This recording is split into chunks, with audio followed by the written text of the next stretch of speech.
perdón, aquí un momentico. Gracias por el recordatorio para grabar.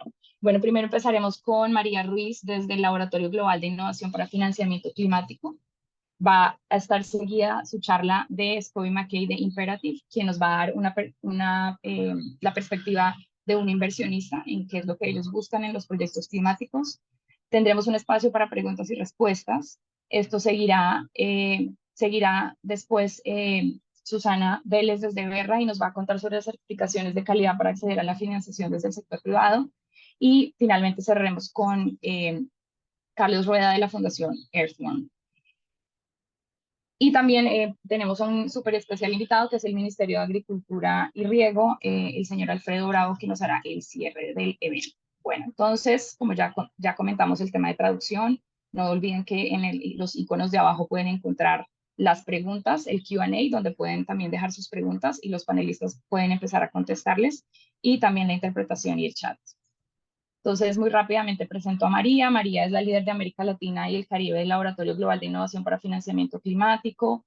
Tiene 10 años de experiencia en el sector público como en el sector privado y está involucrada en diversos proyectos orientados a promover el desarrollo sostenible a través de la ciencia, la tecnología, el emprendimiento y y ahora el capital institucional. Y ella va a estar seguida de Scobie McKay de Imperative. Scobie es el CEO y el cofundador de Imperative, y él está centrado en la acción, los resultados, el pensamiento de beneficio mutuo. Bueno, entonces, ahora sí me gustaría dar inicio y darle la bienvenida a María Ruiz para que, por favor, nos acompañe. María, bienvenida. Muchas gracias, Juliana, y hola a todos. Un gusto estar acá hoy con ustedes introduciendo esta sesión en este tema tan relevante para la región. Voy a compartir mi pantalla.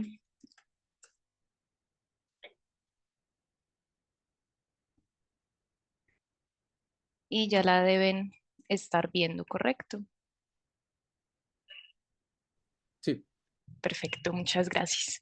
Entonces, bueno, como Juliana les decía, yo hago parte del Global Innovation Lab for Climate Finance. Este es una iniciativa de Climate Policy Initiative. Climate Policy Initiative es una organización sin ánimo de lucro con amplia experiencia en políticas climáticas y en finanzas climáticas que trabaja con diferentes organizaciones públicas y privadas para promover la acción climática, sobre todo con un foco en economías emergentes. Entonces tenemos diferentes frentes de trabajo como mapeo y seguimiento de flujos de financiación climática a nivel mundial, efectividad y alineación de políticas públicas a nivel regional y nacional, y también finanzas innovadoras. Y en la parte de finanzas innovadoras es donde yo me encuentro liderando el programa de el Lab, como le decimos, para mayor facilidad para América Latina y el Caribe. Más adelante les vamos a contar un poquito más sobre estos programas. Entonces, hoy justamente lo que les quiero hablar es sobre cómo desbloquear capital financiero para la acción climática en economías emergentes, que es lo que hacemos desde el Lab. En el Lab incubamos instrumentos financieros innovadores que mezclen capital público y privado para financiar soluciones climáticas, en nuestro caso en América Latina. Y pues sin duda para la acción climática y la acción para la protección de la biodiversidad, los sistemas agroalimentarios son cruciales. Entonces sabemos que los sistemas agroalimentarios, tanto desde el uso de los recursos naturales como de la producción agrícola, toda la cadena de suministros que utiliza los agricultores y también toda la cadena más adelante del uso de los productos agrícolas, es fundamental y tiene un rol muy importante en el cambio climático. Representa 1/3 de las emisiones globales de CO2. En América Latina esta cifra es aún mayor, llegando en promedio a un 45% de las emisiones, y en países como Colombia, de donde soy, el uso del suelo, sea para uso agrícola, y la deforestación asociada con cadenas de suministro como la ganadería, representa cerca del 60% de las emisiones totales. También el 38% del uso de todo el suelo a nivel mundial va destinado a la agricultura. El 25% de los empleos a nivel mundial están relacionados con este sector, y pues este es un sector clave para también nuestra seguridad alimentaria, para la generación de ingresos, principalmente a comunidades rurales y a pequeños productores. Em, es clave porque nosotros como humanos, con la actividad que hemos desarrollado, hemos alterado el 75% de los ecosistemas, y gran parte de esto está asociado a esta actividad.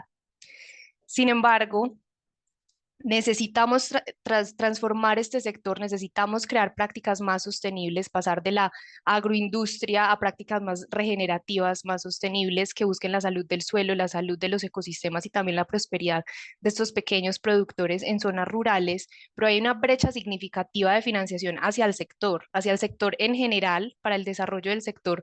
Hay pocos flujos de capital, pero sobre todo más para esa transformación que tiene que ocurrir en el sector.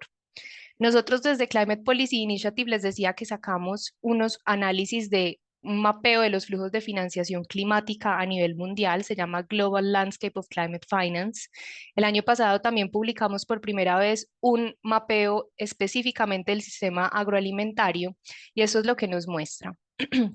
Los flujos de financiamiento climático a nivel mundial en 2019 y 2020 estuvieron en los niveles de 660.000 millones de dólares a nivel mundial. Ya esta cifra está actualizada con el más reciente reporte y es mucho mayor.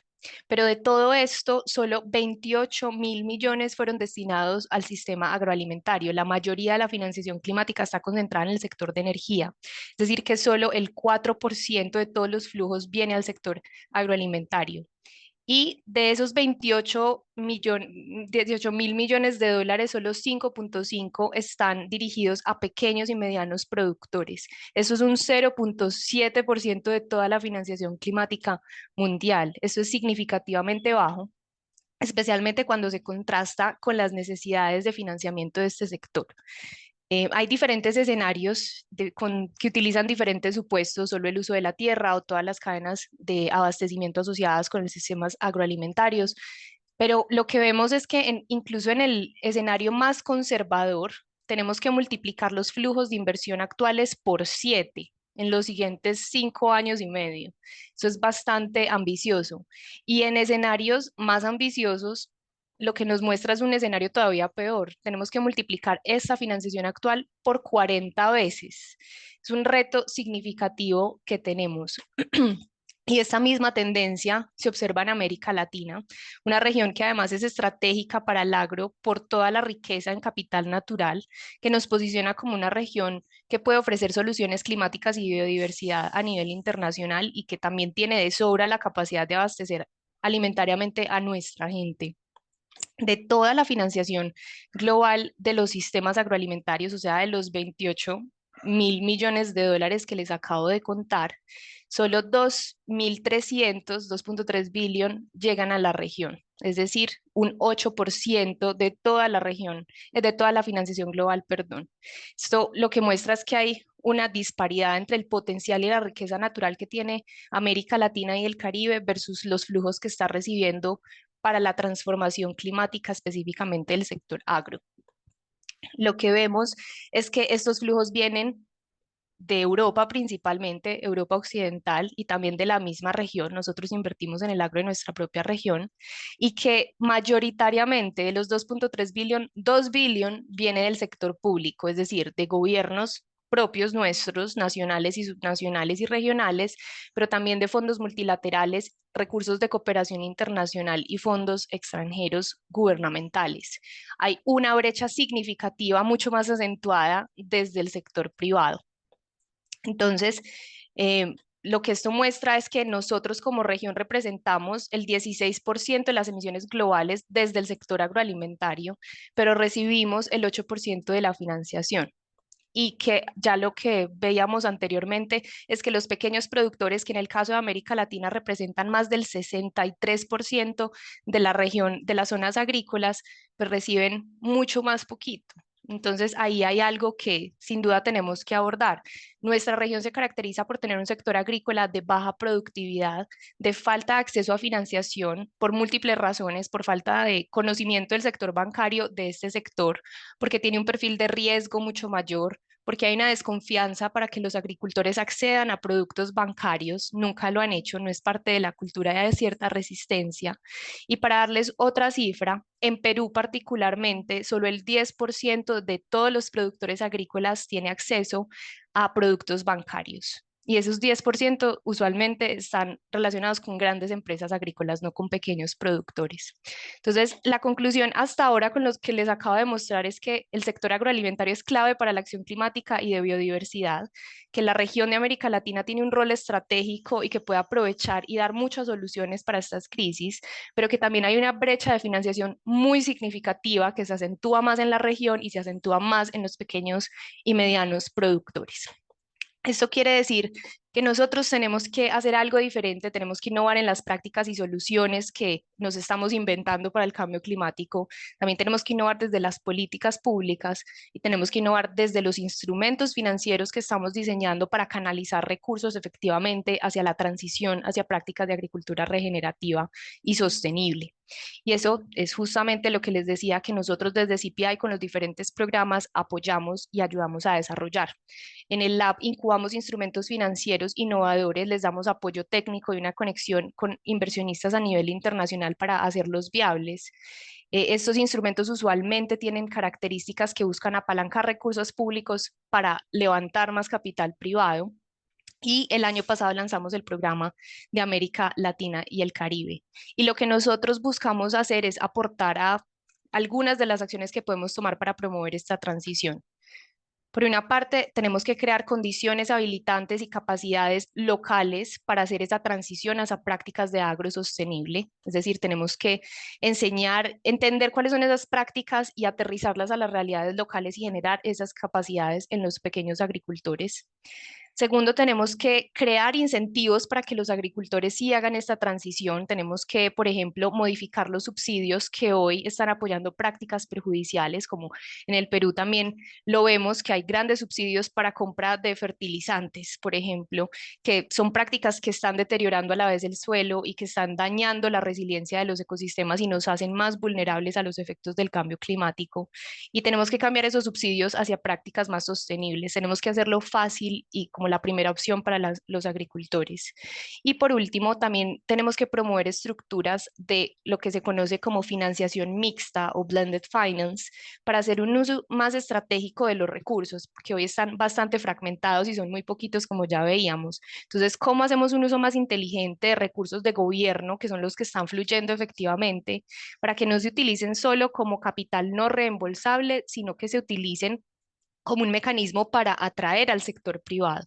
Entonces, acá no voy a ir por todo este slide, pero les quiero dejar este concepto de blended finance porque realmente es una estrategia para desarrollar mecanismos que cumplan este propósito. Blended finance lo que busca es justamente lo que les acabo de decir, mezclar capital privado con capital público. En América Latina está fluyendo mucho capital de cooperación internacional, de filantropía, de recursos públicos que pasa directo como recursos no reembolsables o subvenciones. Eso está bien y es necesario para la creación de condiciones habilitantes, pero también se puede hacer un uso más inteligente para que eso sirva de colchoncito o de buffer para bajarle el perfil de riesgo a las inversiones climáticas y en el sector agrícola al inversionista privado, que no conoce el sector en términos generales, que lo ve como un sector riesgoso, que además las soluciones de agroregenerativos son nuevas en etapa temprana, o sea, tienen un perfil de riesgo muy alto que no genera necesariamente el retorno que un inversionista privado está buscando. Entonces, el capital público se puede utilizar forma de garantía, por ejemplo, para hacer un respaldo a las inversiones privadas que fluyan al sector. Hay algunos ejemplos de instrumentos financieros que ya están haciendo eso en la región. Entonces, les voy a dejar algunos ejemplos. Por cuestión de tiempo no puedo ir en detalle por todos, pero los dejamos en la presentación que se les va a compartir para que lo exploren. Y además en la página web del Lab, de Global Innovation Lab for Climate Finance, que la dejaremos en el chat, también pueden explorar todos los instrumentos que hemos acompañado desde allí. Voy a mencionar solo algunos. Estos son dos instrumentos que el Lab ha apoyado en Brasil en años pasados. Uno se llama Amazonía Viva, que fue liderado por la organización Natura, o sea, es liderado por una empresa del sector privado, y lo que busca es conectar con cooperativas de pequeños productores que están en el Amazonas para que saquen productos del bosque que están hoy subutilizados. Por ejemplo, el azaí, que lo utiliza Natura en sus procesos de producción de cosmético. Entonces, lo que hace es que financia a esos pequeños productores para que empiecen este desarrollo de productos forestales no maderables en el Amazonas, y eso ese capital que llega de inversionistas está respaldado por un contrato de compra de Natura. O sea, Natura le asegura a los productores que va a hacer esa compra esto hace que baje el perfil de riesgo para el inversionista privado. También el año pasado sacamos Convert Capital. La idea es dar financiación a pequeños productores del norte de Brasil para que hagan transición a prácticas más sostenibles. Como esto es muy riesgoso y los productores no tienen incentivo para hacerlo, el instrumento lo que incluye es un seguro de ingresos que le garantiza al productor que va a recibir los mismos ingresos que viene recibiendo en promedio por un periodo de tiempo mientras hace la transición, y además le da asistencia técnica para guiarlo en el proceso de cómo hacerlo. Este año estamos trabajando con 2 instrumentos en el resto de América Latina, uno en Colombia y uno en México. El de Colombia está enfocado en ganadería sostenible, en las prácticas asociadas a sistemas silvopastoriles. La idea es no prestar plata porque los ganaderos específicamente en Colombia tienen aversión a acceder a recursos del sector bancario. Entonces es crear acuerdos de profit sharing o cuentas en participación, como se le llama en Colombia, donde se hace una inversión en los sistemas silvopastoriles y las ganancias en productividad adicionales que se reciban se distribuyen entre los inversionistas y el ganadero. Además, que esto viene combinado con proyectos de créditos de carbono, y ahorita más adelante vamos a hablar con otra panelista de este tema. Y Regenera Ventures en México lo que busca es invertir en cooperativas de agricultores y empresas que quieran contribuir a cadenas alimentarias regenerativas que restauren los ecosistemas de México. Son inversiones de equity que los mismos empresas y cooperativas pueden volver a recuperar. También hay otros fondos o instrumentos financieros que ya vienen con presencia en la región activamente en los últimos años. Acá les dejamos los nombres si los quieren explorar.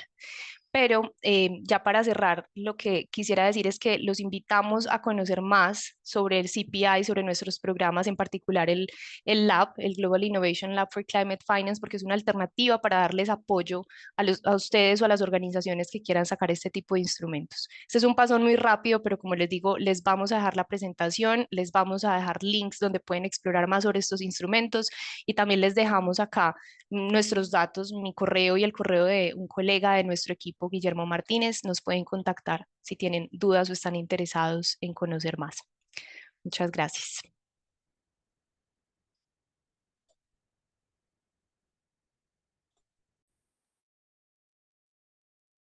Thank you very much, Maria. Hello, everyone. Scobie Mackay here from Imperative. I apologize for my Spanish, so I'll have to present in English today. But thank you very much for your time. Let me share my screen.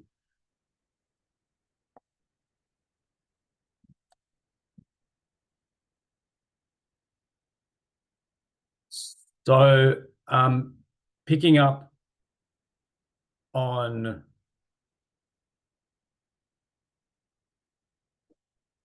sorry, are you seeing my screen? Yes, we can see it.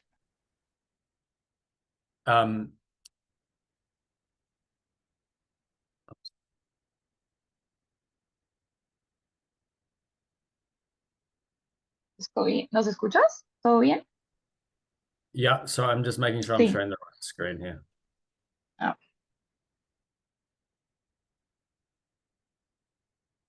Sorry.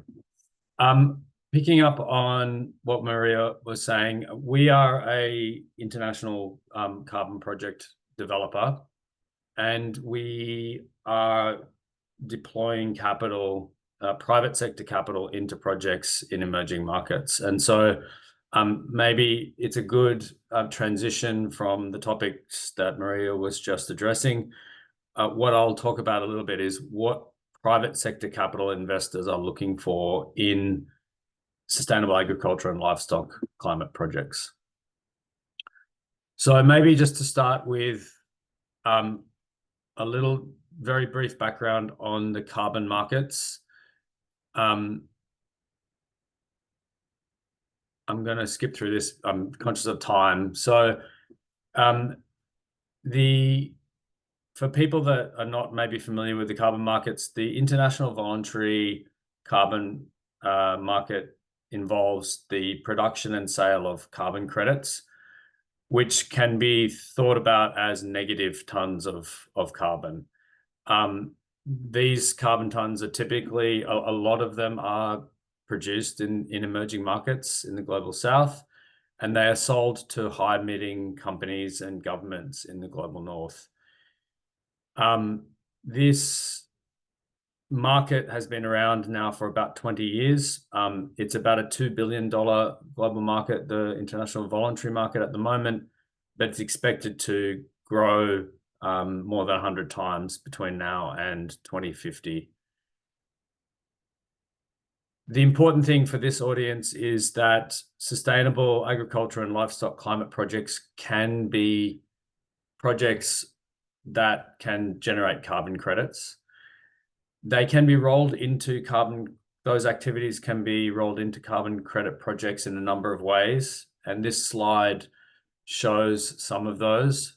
So it can be done in the form of reduced emissions from deforestation and avoided forest degradation. It can be done through afforestation, reforestation, and revegetation projects. It can be done through improved forestry management. Jurisdictional projects are projects that are done at the state or the federal level. It can obviously importantly be done through regenerative agriculture and also through mangrove restoration. The important thing to take away here is that there is quite a large opportunity for agriculture and sustainable livestock operations to generate alternate sources of income for their activities.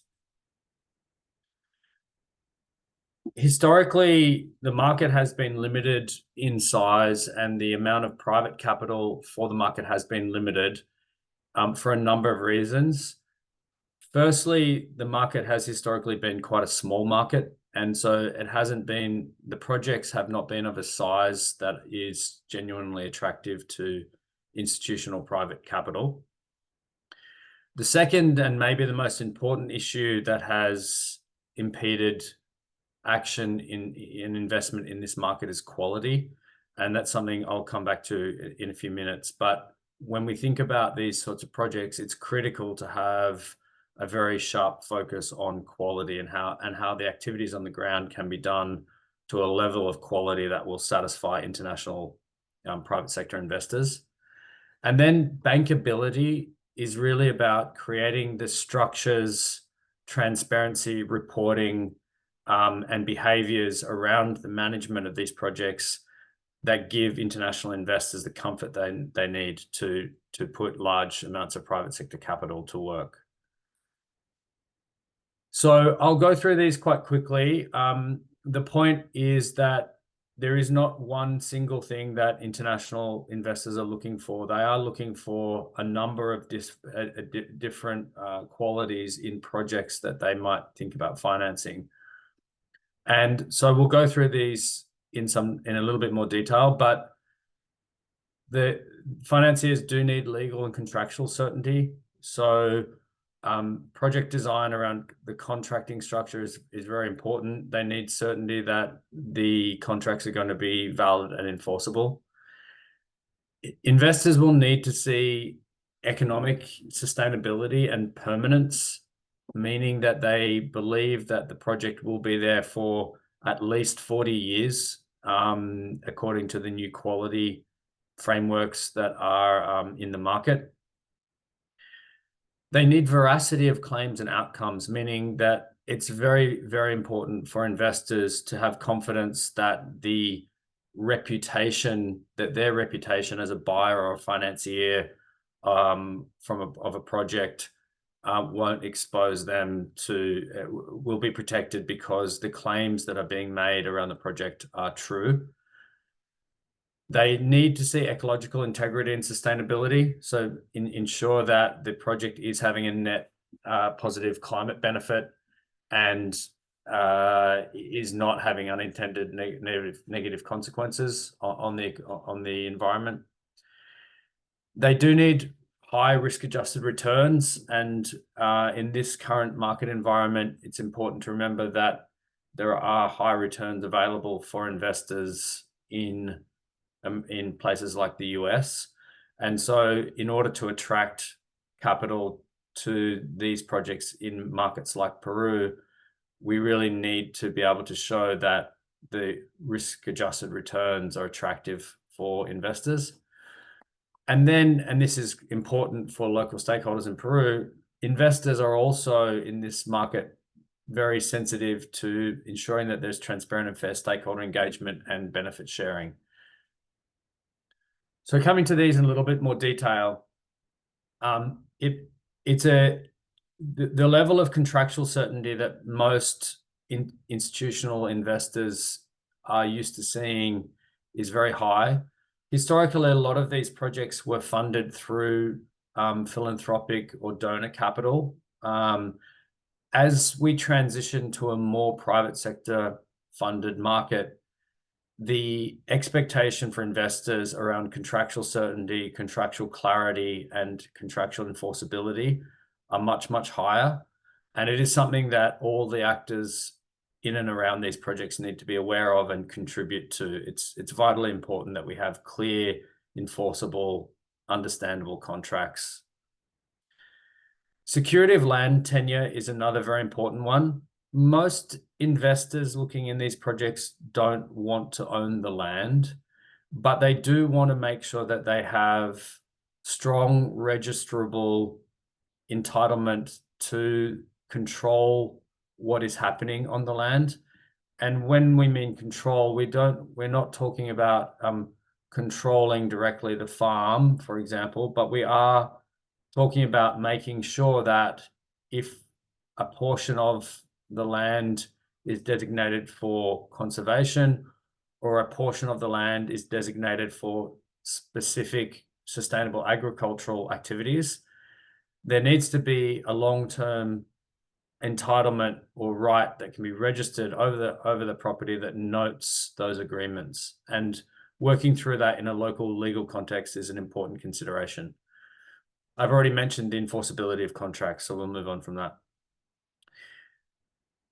Investors in these projects are, at the end of the day, being paid back from the cash flow generated from the projects. And so it's very important for private sector investors to show that the activities or the project is profitable. And that may be a combination, and it typically will be a combination of multiple different activities. But a large part of that profitability can be driven by the carbon revenue from the project. Because the revenue is being driven from the carbon side, it's important to make sure that there is market demand for the type of carbon credits that are being generated. Not all carbon credits are considered equally. At the moment, for example, carbon credits related to deforestation, avoided deforestation projects trade at a different price, at a much lower price to carbon credits that are generated from sustainable agriculture or from improved forestry management practices. And so it's important to understand what investors need in terms of the types of credits that they want to buy or they want to sell into the market. It's also very important to show that there is permanence in terms of the amount of the length of time for which carbon will be stored in these projects. And the minimum that's required in the voluntary carbon market for nature-based solutions projects is no less than 40 years. And very high quality projects aim for 100-year permanence.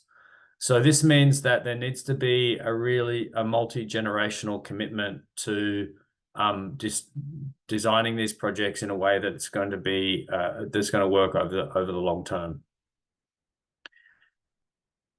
I'll go. I'm conscious of time, so I'll try to speed up a little bit. Investors need veracity of claims and outcomes. So this is critical. This is a very reputationally sensitive market and has been a lot of negative noise around this market over the last few years. It's critically important that if a project is claiming particular environmental outcomes, that those outcomes are true and reportable and transparent. And so this really means that they have to be done in accordance with a globally accepted standard like a Verra or a gold standard. But then what we are seeing is that projects that are attracting a quality premium are actually going above and beyond the requirements of those methodologies to ensure that there is very high quality ongoing control of the activities on the ground and very high quality and high transparency reporting. Ecological integrity and sustainability. Obviously, these are climate and ecological projects. So the ecological integrity is paramount. Co-benefits refer to benefits that are not directly linked to the production of carbon. So that is benefits to the local communities and local landowners. It also means benefits such as biodiversity enhancement in the project area. And these sorts of co-benefits are very perceived with very high value by investors. Sustainable practices and resource conservation, I think, are particularly relevant considerations for sustainable agriculture and livestock climate projects. One very important one is a consideration called leakage. And what that means is that the project activities should not result in, for example, cattle farming being pushed into other areas outside of the project area, or the head of cattle in a particular project area being increased because of the project. So there is some quite complex considerations to think through in relation to the idea of leakage and sustainable practices more broadly. And this is something that project proponents and landowners and farmers should really take time to understand. Risk-adjusted returns are obviously very important, as I mentioned a minute ago. These projects are in a relatively young market. The voluntary carbon market is still a relatively young and high-risk market for investors. And, you know, investors do think about country risk for countries like Peru versus making investments in Europe or the US, for example.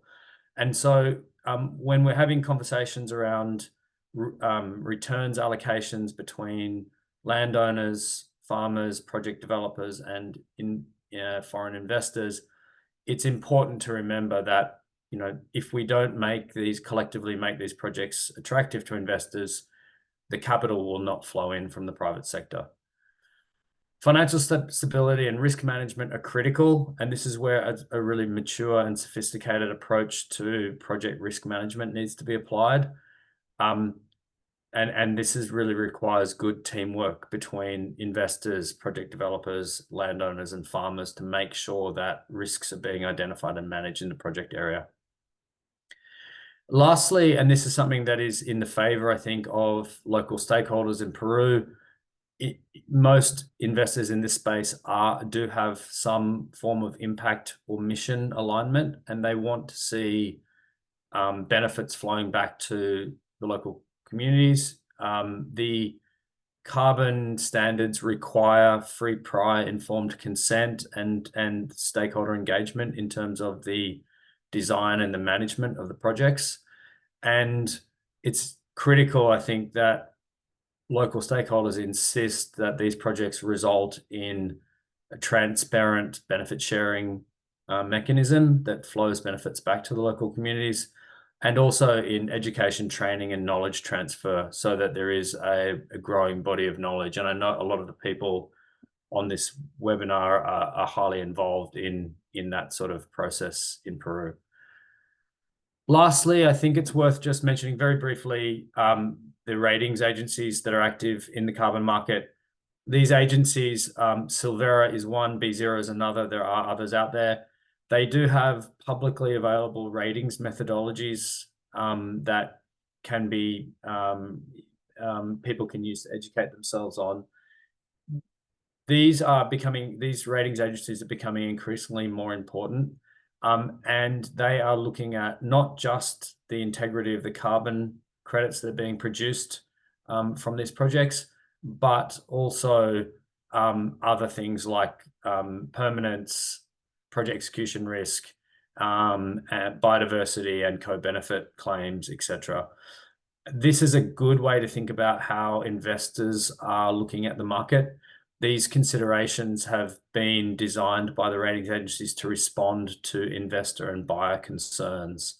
And so it's important to think about how the project or a project activity can obtain a high rating from one of these agencies. It's a good way of informing design when we think about engaging with investors. I've taken up too much time. Thank you very much. I'm very, very happy to take questions at a later time, and really appreciate everyone attending. Thank you. Thank you so much, Scobie. Okay, so now just want to give you a reminder that we have, perdón, estoy hablando en inglés y en verdad estamos continuando en español. No, recuerden por favor que hay un icono abajo en el que pueden recibir traducción a español y a portugués. En la misma línea en la que viene hablando Scobie, ahora me gustaría introducir a nuestro siguiente panelista. Y recuerden también que tenemos la caja de Q&A de preguntas donde pueden ir insertando sus preguntas y los panelistas con mucho gusto las van a ir contestando. Entonces, aquí me gustaría presentarles a Susana Vélez Haller. Ella es representante regional para América Latina y el Caribe para Verra, ingeniera forestal especialista en gestión ambiental y magíster en manejo sostenible de recursos naturales. Y ella va a estar seguida por Carlos Rueda de la Fundación Earthworm.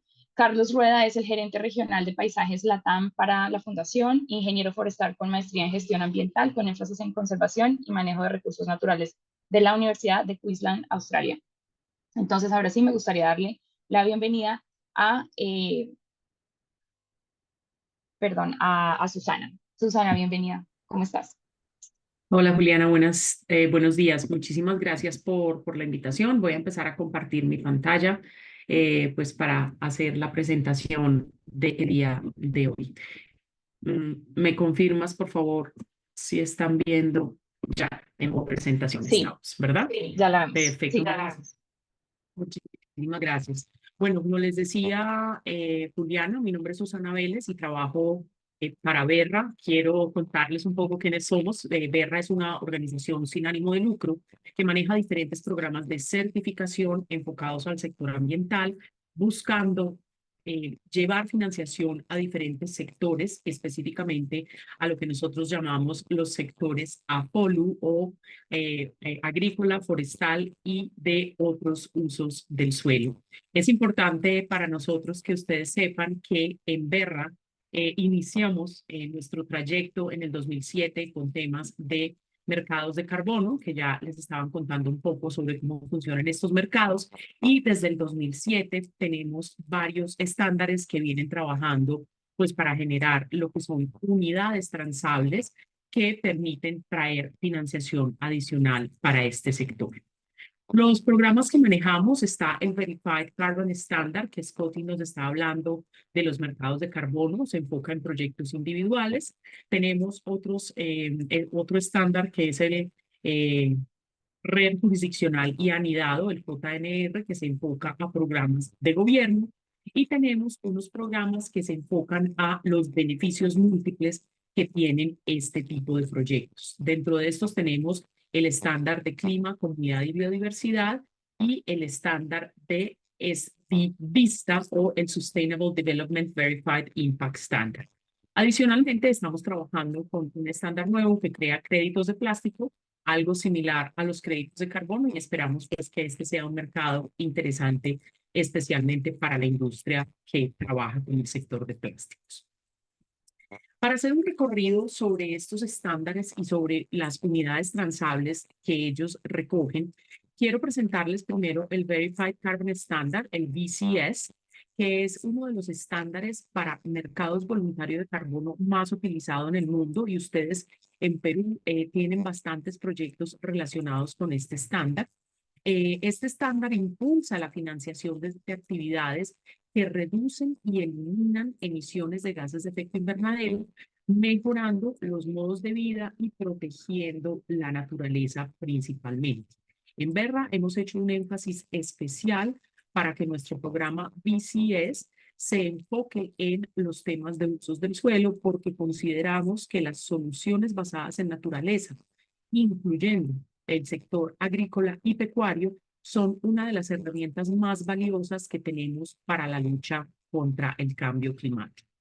Actualmente, los proyectos asociados al Verified Carbon Standard han reducido o eliminado más de 1.2 billones de toneladas de carbono y otras emisiones de gases de efecto invernadero de la atmósfera, lo que significa un esfuerzo muy importante, ya que este es un estándar creado para mercados voluntarios, es decir, para compromisos voluntarios que tienen las empresas en la compensación de sus emisiones de gases de efecto invernadero. Si bien frente a la lucha contra el cambio climático esto podría parecer un número pequeño, pues realmente es una oportunidad muy interesante para el sector agrícola y pecuario, ya que permite que el sector privado haga una inversión directamente en beneficios adicionales que tienen este tipo de proyectos. Vamos a decir, pues si tú tienes un proyecto de ganadería, pues tu foco principal es la ganadería, pero si tienes un proceso de ganadería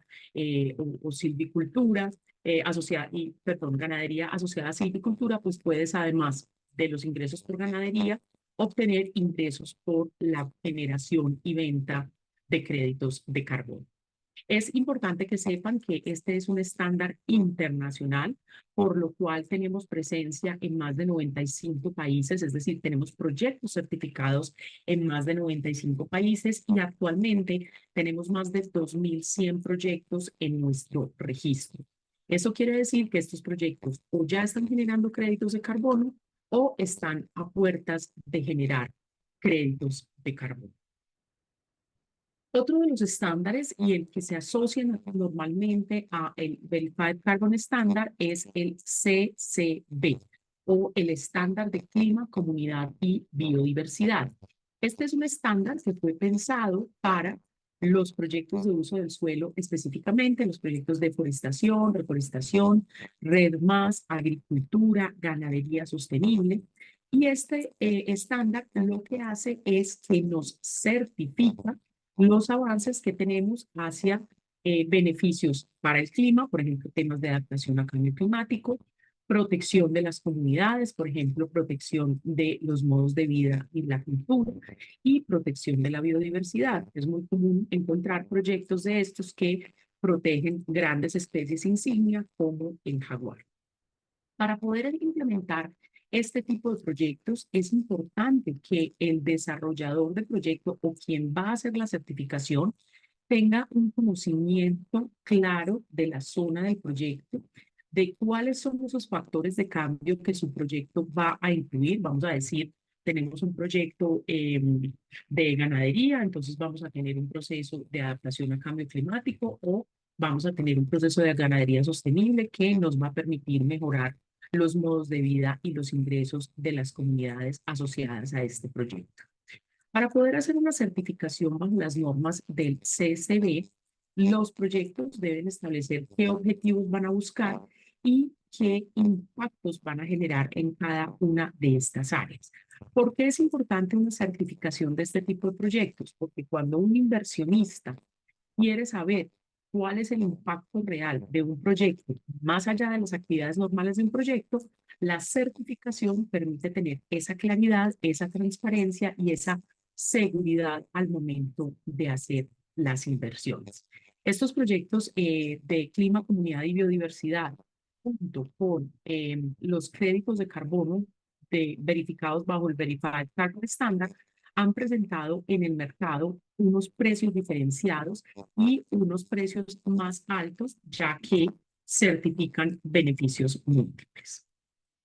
Otra de las oportunidades que existen para el sector es el Sustainable Development Impact Standard o el SDVISTA, que es un estándar que se enfoca a facilitar la inversión de gran escala en temas de desarrollo sostenible. Este estándar busca certificar el avance de los proyectos hacia los objetivos de desarrollo sostenible, cualquiera que esto sea que esté asociado a los proyectos. Es importante que en este estándar especialmente, donde estamos trabajando en algo que se llaman los créditos de naturaleza, es decir, reconocer cómo los proyectos ayudan a la conservación o al aumento de la biodiversidad que está en el área del proyecto o en las áreas cercanas al proyecto. Este es un nuevo mercado que está surgiendo. Esperamos que sea un mercado similar a el mercado de carbono y que le permita a los desarrolladores de proyecto tener una financiación diversificada para sus actividades. Los ciclos de certificación de este tipo de proyectos pues tienen varios pasos. Esto, si ustedes conocen cualquier tipo de certificación de calidad, saben que esto no se da de un día para otro. Y el ciclo inicia con la selección de una metodología que nos va a permitir cuantificar cuántas emisiones de gases de efecto invernadero vamos a reducir o cómo vamos a proteger la biodiversidad o cuáles son esas unidades que vamos a medir en el avance de nuestro proyecto. Para esto, entonces, se construyen unos documentos basados en la metodología y en el estándar, los cuales se envían a ver para que sean registrados en un registro público, se llama el registro de Verra, donde ustedes pueden ver todos los proyectos que están en proceso de certificación o certificados y la información asociada a estos proyectos. Nuestros proyectos, buscando proteger las salvaguardas y la transparencia, entran a periodos de consulta pública de 30 días, donde cualquier persona interesada en el proyecto o en el área del proyecto puede enviar comentarios o preguntas sobre el mismo, las cuales deben ser contestadas por el proponente del proyecto, el dueño del proyecto, una vez inicien los procesos de auditoría. Un proceso de auditoría independiente es muy importante en este tipo de proyectos porque garantiza que realmente las actividades que estamos diciendo que se generan en el proyecto están sucediendo y están generando el impacto positivo que hacemos. La auditoría se compone de dos partes: la validación, que es una revisión de los procesos y el cumplimiento de las normas, y la verificación, que incluye revisión de los cálculos y visitas a campo para asegurarnos que están generándose, por ejemplo, los créditos de carbono o los créditos de naturaleza o de biodiversidad, o que sí estamos generando el impacto positivo en las comunidades. Esto es muy rápidamente un ciclo de proyecto. Si están interesados, pueden escribirme luego para contarles en detalle cómo funciona este proceso. ¿Cuáles son las oportunidades para el sector agrícola y pecuario? Estas certificaciones de cualquier tipo pues garantizan la transparencia de los procesos productivos, garantizan que estamos generando unas unidades transables para diferentes mercados, lo que nos lleva a tener una inversión desde el sector privado en dichas unidades transables. El sector privado tiene interés en este tipo de unidades. Como les decía, Scotty tienen interés en proyectos específicos y los proyectos del sector agrícola y pecuario han presentado un precio diferencial por los beneficios adicionales que tienen. Estos proyectos y estos procesos de certificación nos permiten diversificar la inversión y los ingresos en nuestro proyecto, brindando transparencia y seguridad para los inversionistas. También nos dan acceso a nuevos mercados donde nuestro producto principal, por ejemplo, la carne asociada a la ganadería o la leche asociada a la ganadería, con este tipo de certificaciones puede tener una diferenciación en los mercados y también nos empieza a adelantar para procesos de cumplimiento de diferentes legislaciones que se vienen desarrollando en la región. Aquí les dejo mi correo electrónico y espero, bueno, me pasé un poquito del tiempo, pero espero que no haya sido mucho. Muchísimas gracias. Muchísimas gracias, Susana. Ahora le damos la palabra a Carlos Rueda, de la Fundación Earthfund. Muchas gracias, Juliana. ¿Me confirman si se ve la presentación? Todavía no.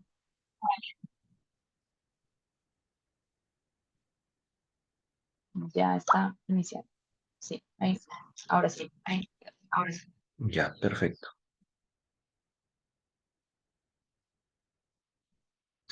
Ok, entonces yo les voy a presentar lo que es la iniciativa de un piloto jurisdiccional en Nishuya, el distrito de Nishuya en Ucayali, en Perú, en la Amazonía. Esta es una iniciativa que nació de un grupo de actores públicos y privados donde trataban de, en una zona donde hay muchos commodities como palma, cacao, madera, entre otros cultivos, tratar de fijar una brújula, ¿no? y alinearse con las prioridades y los fondos que podría también tener el gobierno peruano a través de las municipalidades. Esto es un poco para facilitar las actividades de trabajo, aparte del trabajo que ya están haciendo las empresas privadas y la cooperación internacional. Esto es un esfuerzo. Como pueden ver, hay varias ONGs de cooperación internacional, el municipio de Neshuya y también la empresa privada. ¿Por qué se decidió hacer una iniciativa jurisdiccional en Shuya? Es porque este es un corredor donde ocurren varios de los commodities son extraídos y exportados hacia afuera. Existe también temas de regulación, la nueva regulación europea, requerimientos de compradores globales en temas de no deforestación, calidad de productos y regulaciones nacionales. Entonces, el objetivo era identificar qué prioridades temáticas consensuadas y promover cadenas productivas inclusivas que sean beneficiosas para el productor, pero también para las empresas y para el medio ambiente. Finalmente, esta iniciativa debe ser liderada, por consenso se identificó que debe ser liderada por la autoridad local para que tenga una sostenibilidad en el tiempo. La autoridad local, por su lado, emitió una resolución, como digamos es el pitazo inicial, para darle una base jurídica a esta iniciativa. Y luego la iniciativa, la metodología de trabajo, que ya ha sido replicada porque el primer piloto jurisdiccional fue realizado en Tocache, una zona más al norte, una provincia más al norte de la Amazonía. Y los pasos claves son, primero, un mapeo de actores, un involucramiento de estos, una serie de talleres, entrevistas bilaterales para conocer experiencias exitosas, experiencias modelo. Luego ya el proceso de talleres grupales por grupos temáticos y luego con todos los actores juntos para elaborar una visión compartida y un plan de acción. La visión compartida es hacia dónde se desea ver el distrito de Neshuya en 10 años y el plan de acción, cuáles serían las actividades principales en 5 años. Luego, una vez que se tiene este consenso, se presenta los resultados en el tema del anuncio jurisdiccional, eh, se hace un alineamiento con las prioridades o los planes de desarrollo internos de los municipios de la región, en este caso Cayali, y se alinea dónde puede entrar estas prioridades que tienen algunos fondos privados, otros fondos de cooperación, junto con los fondos nacionales, digamos, porque hay mucha oportunidad para invertir en este aspecto, pero falta este alineamiento. Luego del alineamiento viene ya lo que es la implementación de acciones. Hay muchos proyectos que están iniciando este año en Neshuya y eso es lo interesante, ¿no? Se ha generado un buen ecosistema donde tanto la empresa privada está impulsando actividades de como sea agricultura regenerativa, agroforestería, restauración, para mejorar digamos, reducir el impacto al medio ambiente, pero también existen fondos del Estado como Agrideas, Procompite, que también están buscando eh, asociaciones de productores los cuales puedan beneficiarse de estos fondos. Entonces, existe un buen ecosistema que puede impulsar el desarrollo del distrito y probablemente de la región. Eh, Luego, ¿cómo ha sido el desarrollo de esta visión compartida y plan de acción? Ha sido una serie de talleres donde están los diferentes actores. Ha habido procesos o fechas clave de trabajo donde al inicio había una revisión de toda la documentación existente, tanto de los municipios de la región, prioridades de las empresas y las cadenas de valor. Luego entrevistas bilaterales, el mapeo de actores, cuántas ONGs están presentes, asociaciones, empresas, comunidades. Luego los grupos focales por tipos de empresa y finalmente, bueno, la resolución de la municipalidad y finalmente la validación. Toca ahora en el mes de julio hacer la presentación de resultados y hacer este empalme de alineamiento con los fondos locales. Ahí pueden tener una referencia de los grupos en tema de ONGs, empresas, las asociaciones, las instituciones públicas, cada uno generando sus, digamos, mapas a futuro, mapas parlantes, prioridades de acuerdo a las temáticas, ¿no? Las principales temáticas que se vieron era productividad, temas sociales, temas ambientales y temas de gobernanza. Esta es la lista de empresas involucradas, la lista de ONG, la lista de actores, digamos, del Estado y la lista de actores, asociaciones. Y ahí también han entrado asociaciones de otras cadenas, ¿no? Que podrían beneficiarse, como es de plátano, de piscicultura, ganadería, y donde también hay un impulso fuerte en este último sector, ¿no? Ganadero. Bueno, el resultado final fue que en la visión compartida todavía falta la presentación final, pero este es el borrador que ha ido saliendo de esta serie de reuniones, que es bajo una gobernanza público-privada se promueven servicios básicos, el tema de educación, salud y seguridad, eh, seguridad alimentaria, pero también seguridad jurídica, el tema de los títulos. Hay algunas zonas en Ushuaia que todavía no disponen de títulos y habíamos visto en una de las presentaciones que este tema es clave para generar seguridad a la inversión externa, ¿no? Entonces, eso también está como prioridad. Se desea tener un paisaje restaurado que ofrece servicios ecosistémicos. Hay una conciencia y gestión ambiental tanto de las autoridades como de su población, y esto involucra mucho el tema de educación ambiental. Y finalmente, las cadenas productivas no tienen unas limitaciones en temas de ser competitivos, ¿no? Más bien impulsar el tema de competitividad, la formalidad y inclusivas en temas de género también. También desean promover un tema de trazabilidad para cumplir con las regulaciones externas, ya sea de la Unión Europea o las que se vienen de otros países, para el tema de cero deforestación y asegurar un monitoreo efectivo. Básicamente, esa ha sido la visión compartida que se ha logrado a la fecha. Y algunas recomendaciones es importante que exista el grupo impulsor de esta iniciativa jurisdiccional, se mantenga en el tiempo a través de resolución de la alcaldía, eh, impulsar el espacio donde se va a hacer estos intercambios, que sería la Comisión Ambiental Municipal, fortalecerla. Ahí entra bastante el trabajo de la cooperación en este tema de fortalecer los espacios, promover la creación y funcionamiento de mesas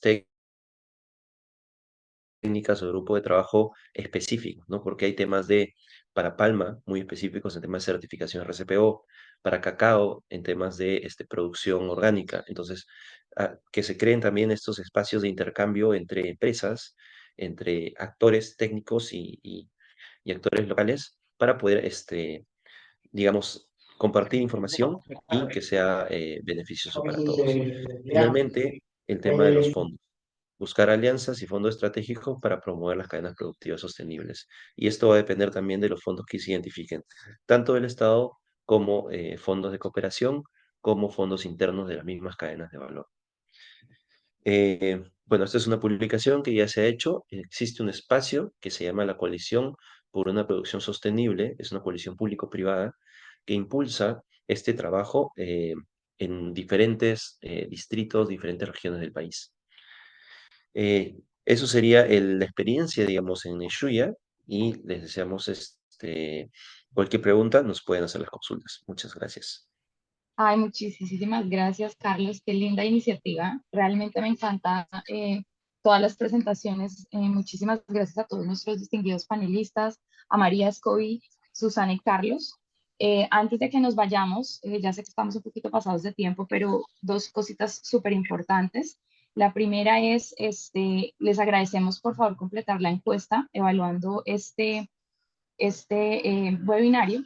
Y la siguiente que me gustaría también, aquí está el código QR para los que puedan alcanzar a tomar un pantallazo muy rápidamente y completar la encuesta. Muchísimas gracias por sus evaluaciones. Y ahora también me gustaría invitar para hacernos el cierre al ingeniero Alfredo Bravo, especialista en formulación de proyectos de inversión pública del Ministerio de Agricultura y Riego, profesional en ciencias agrarias y con mucha experiencia en economía agrícola, de la Universidad Nacional Agraria La Molina. Entonces me gustaría invitar al ingeniero Bravo, por favor, a que nos haga el cierre.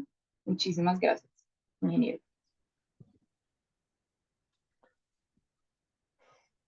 Buen día, no sé si me logran escuchar. Sí, sí, lo escuchamos. ¿Cómo está? Buen día. En principio, agradecer a los organizadores de este webinar, y algo que quiero rescatar brevemente es la importancia de lo que se ha referido en la sesión de la tenencia del terreno, las condiciones jurídicas donde se van a ejecutar los proyectos, las inversiones. Lo segundo es que son parte fundamental que los inversionistas requieren como garantías de inversión, y lógicamente los mecanismos para acceder al financiamiento por parte de las entidades privadas, ¿no? De seguro que este es un primer acercamiento para la obtención del financiamiento de pequeños proyectos que se tienen acá en nuestro sector. Particularmente, a modo resumido, nosotros le consideramos que la Dirección General de Ganadería, a través del Ministerio de Agrario acá en Perú, nosotros somos conscientes de que la Amazonía es un espacio vulnerable, y por lo tanto nosotros estamos proponiendo un proyecto de ganadería sostenible que estimamos nosotros que va a tener un monto de inversión de aproximadamente 45 millones, que estamos en proceso de inversión. Y entonces a lo mejor va a haber oportunidad de poder compartir esta experiencia, este emprendimiento que estamos haciendo, para tener resultados un poco ya tangibles, ¿no? Para tener resultados a mediano plazo, como sea la actividad. Gracias por la invitación, y creo que habrá otras oportunidades para ampliar y sobre todo remarcar la importancia de lo que es la ganadería sostenible en la Amazonía en Perú. Muy amable, gracias. Muchísimas gracias, ingeniero. Es muy amable. Entonces, así damos cierre a nuestro foro. Muchas gracias a todos los participantes por su tiempo, como también a nuestros panelistas y organizadores, a UKPAC, que también es el sponsor de nuestro proyecto. Los que puedan, por favor, resolver la encuesta, les agradezco. Les vamos a enviar un correo agradeciéndoles y mandándoles los materiales de presentación también para que puedan tener la información y podamos continuar este diálogo. Muy buen día y hasta luego para todos. Gracias. Gracias. Hasta luego, Buen día. saludos. Muchas Muchas gracias a gracias. todos.